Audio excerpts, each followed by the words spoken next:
Morning all of you. B.Com part second, subject अपना business administration, व्यवसाय प्रशासन, paper second, principles of management. इसके अंतर्गत अपन अध्ययन कर रहे थे प्रबंध की प्रकृति, nature of management. Nature of management में अपन अध्ययन कर चुके हैं। फर्स्ट,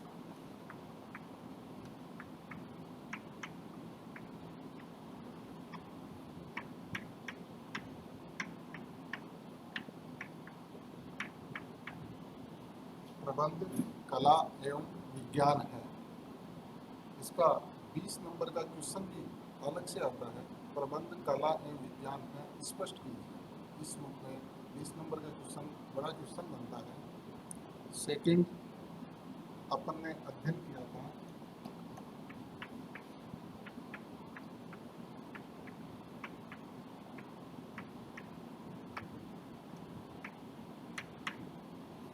प्रबंध एक पेशा, मैनेजमेंट इज ए प्रोफेशन। ये भी अपन ने अध्ययन किया था। इसका भी अलग से 20 नंबर का क्वेश्चन बन सकता है, परीक्षा में पूछा जाता है।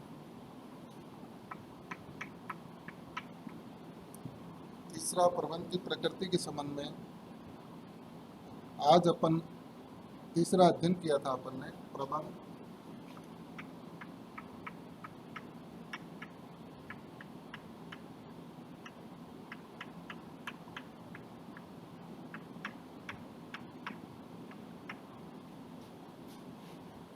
प्रबंध एक सार्वभौमिक प्रक्रिया है।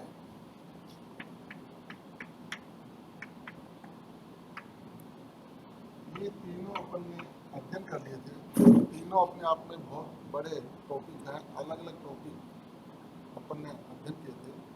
तीसरा भी 20 नंबर का क्वेश्चन बन सकता है। प्रबंध एक सार्वभौमिक प्रक्रिया है, यूनिवर्सल प्रोसेस। आज अपन अध्ययन करेंगे प्रबंध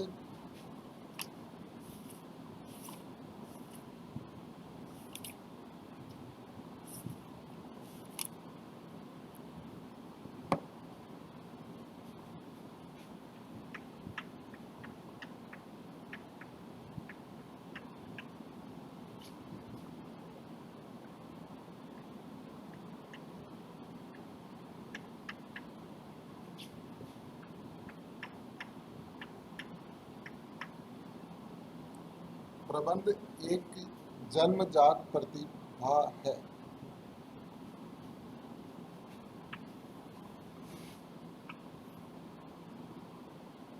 यह अपन लिख सकते हैं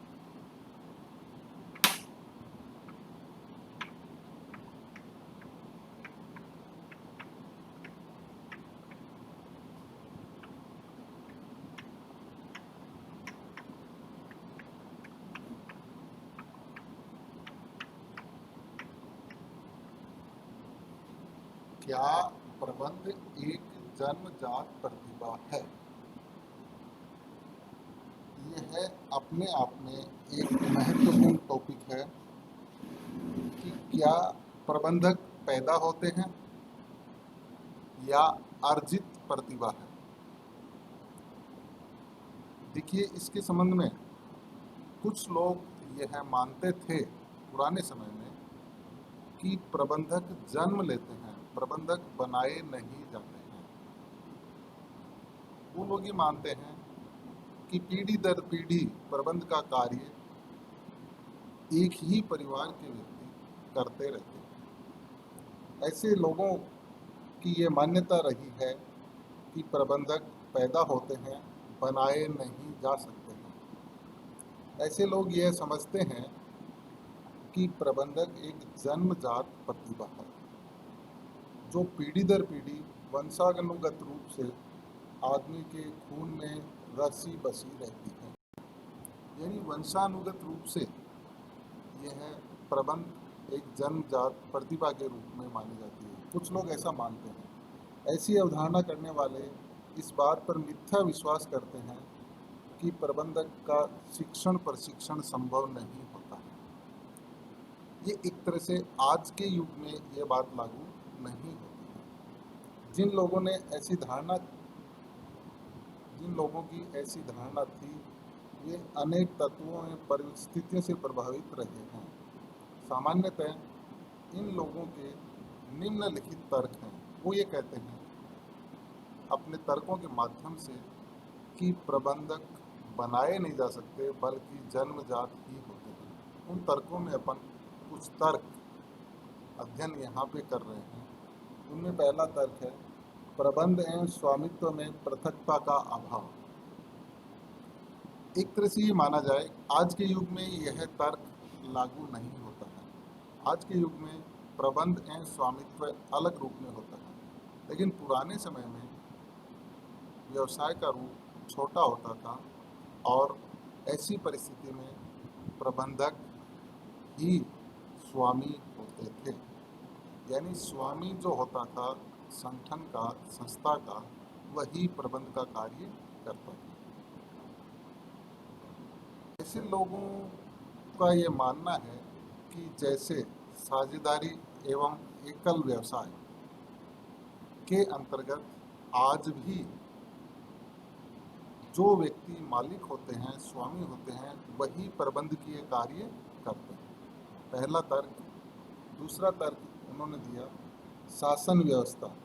सदियों तक लोगों ने ऐसी ही शासन व्यवस्था देखी है जिसमें राजा का लड़का भी भावी राजा बनता था। पुराने समय में ये देखा गया है कि जो राजा होता था उसका लड़का ही भावी भविष्य में राजा बनता था। दूसरा अन्य परिवार का व्यक्ति या अन्य किसी व्यक्ति को राजा नहीं बनाया जाता था। उसी प्रकार से व्यापार जगत में भी ऐसा ही होता था।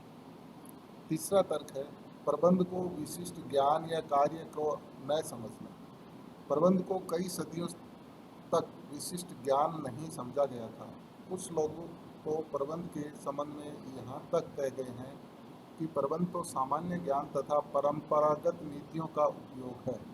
ऐसी मिथ्या धारणाओं के कारण भी लोग प्रबंध को न तो विशिष्ट कार्य समझते थे और न ही इसमें विशिष्ट ज्ञान के उपयोग को अनिवार्य मानते थे। ये तर्क मिथ्या तर्क है एक तरह से। इस तर्क में ये बताया गया है कि प्रबंधक जो भी कार्य करते हैं उसमें कोई विशिष्ट कार्य या विशिष्ट ज्ञान की आवश्यकता नहीं है, ना कोई विशिष्ट प्रशिक्षण की आवश्यकता नहीं है। वो तो अपने आप ही जन्मजात ही माना गया है। लेकिन आज के युग में यह तर्क मान्य नहीं है। अगला तर्क दिया गया है उदाहरणों की उपलब्धता। कुछ लोगों ने इस मिथ्या धारणा पर विश्वास कर कुछ उपलब्ध उदाहरण एवं प्रमाणों के आधार पर भी आधार कर लिया था। देश विदेश में अनेक उदाहरण एवं प्रमाण मिलते हैं कि अनेक सफल व्यवसायियों ने कभी औपचारिक शिक्षा प्राप्त नहीं की थी।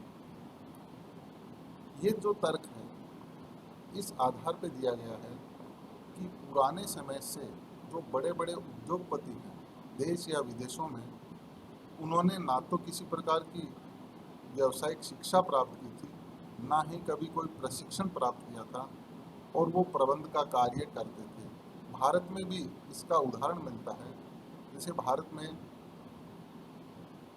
प्रसिद्ध उद्योगपति जमशेदजी टाटा ने बहुत बड़ा एम्पायर खड़ा किया औद्योगिक जगत में। उन्होंने ना कभी कोई प्रशिक्षण लिया और ना ही कोई ऐसी शिक्षण लिया। वो उद्योगपति थे और उन्होंने अपने व्यवसाय को बहुत तेजी से आगे बढ़ाया। दूसरा उदाहरण घनश्याम दास बिड़ला, जो ना तो कभी प्रबंध की शिक्षा प्राप्त की और ना ही कोई ऐसा प्रशिक्षण उन्होंने प्राप्त किया। इसी प्रकार से तीसरा उदाहरण भी जमनालाल बजाज, वो भी बहुत बड़े उद्योगपति थे। उन्होंने भी कोई किसी प्रकार का शिक्षण या प्रशिक्षण नहीं लिया था। इन उदाहरणों से ये तर्क दिया जाता है कि प्रबंध जन्मजात प्रतिभा होती है। उपयुक्त सभी कारणों से यह मिथ्या धारणा विकसित हो गई थी कि प्रबंध जन्मजात प्रतिभा होती है, किंतु आज इस मिथ्या धारणा को धीरे धीरे समाप्त माना गया है। इसके भी कुछ प्रमुख कारण हैं जो इस प्रकार हैं।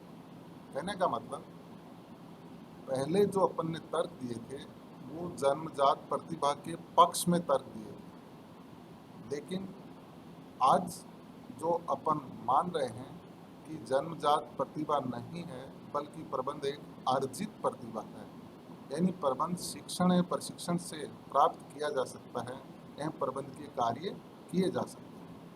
तो एक अर्जित प्रतिभा है, इसके पक्ष में कुछ तर्क दिए गए हैं। उसमें पहला तर्क है, स्वामित्व एवं प्रबंध पृथक पृथक व्यक्तियों के हाथों में होता जा रहा है। आज के युग में कंपनी स्वरूप व्यवसाय में स्वामी अलग होते हैं एवं प्रबंधक अलग होते हैं, यानी स्वामित्व अलग व्यक्तियों के हाथ में होता है एवं प्रबंध की कार्य करना एक अलग व्यक्तियों के हाथ में होता है। जो प्रबंध का कार्य करते हैं वो शिक्षण एवं प्रशिक्षण प्राप्त करके प्रबंध की क्रियाएं संपन्न करते हैं, अर्थात उन्होंने ज्ञान अर्जित किया है, उसी के आधार पे वो अपना प्रबंध के कार्य करते हैं। वो जन्मजात प्रबंधक नहीं होते। दूसरा तर्क है, प्रबंध को आज के युग में एक विशिष्ट कार्य माना जाता है। आज के युग में मैनेजमेंट को एक बहुत महत्वपूर्ण कार्य माना जाता है, जो वास्तव में सही है। तीसरा तर्क है, आज के युग में प्रबंध की शिक्षण एवं प्रशिक्षण की उचित व्यवस्था हो गई है। आज अनेक ऐसे प्रोफेशनल कोर्सेज हैं, जैसे MBA है, ICWA है, CA है, CS है। ये प्रबंधकीय प्रशिक्षण एवं शिक्षण के उदाहरण हैं, जिनके माध्यम से शिक्षा प्राप्त करके आप प्रबंध का कार्य आसानी से कर सकते हैं। चौथा जो तर्क है, परंपरागत उद्योगपति भी, जो परंपरागत, जैसे अपने पीछे उदाहरण दिया कि जैसे टाटा है, बिरला है, बजाज है, जो परंपरागत उद्योगपति है उन्होंने कोई शिक्षा प्राप्त नहीं की, लेकिन आज उनकी जो भावी पीढ़ी है उनको वो प्रबंध की शिक्षा एवं प्रशिक्षण दिला रहे हैं, ताकि वो प्रबंध के कार्य आसानी से कर सकें। संक्षेप में अपन इन सभी कारणों से प्रबंध को जन्मजात प्रतिभा के स्थान पर अर्जित प्रतिभा मानते हैं। यानी ये बात निश्चित रूप से सही है कि प्रबंध एक जन्मजात, आज के युग में जन्मजात प्रतिभा नहीं होती है बल्कि एक अर्जित प्रतिभा होती है। इसके बाद अपन इसकी प्रबंध की प्रकृति आगे अध्ययन करेंगे। Thank you.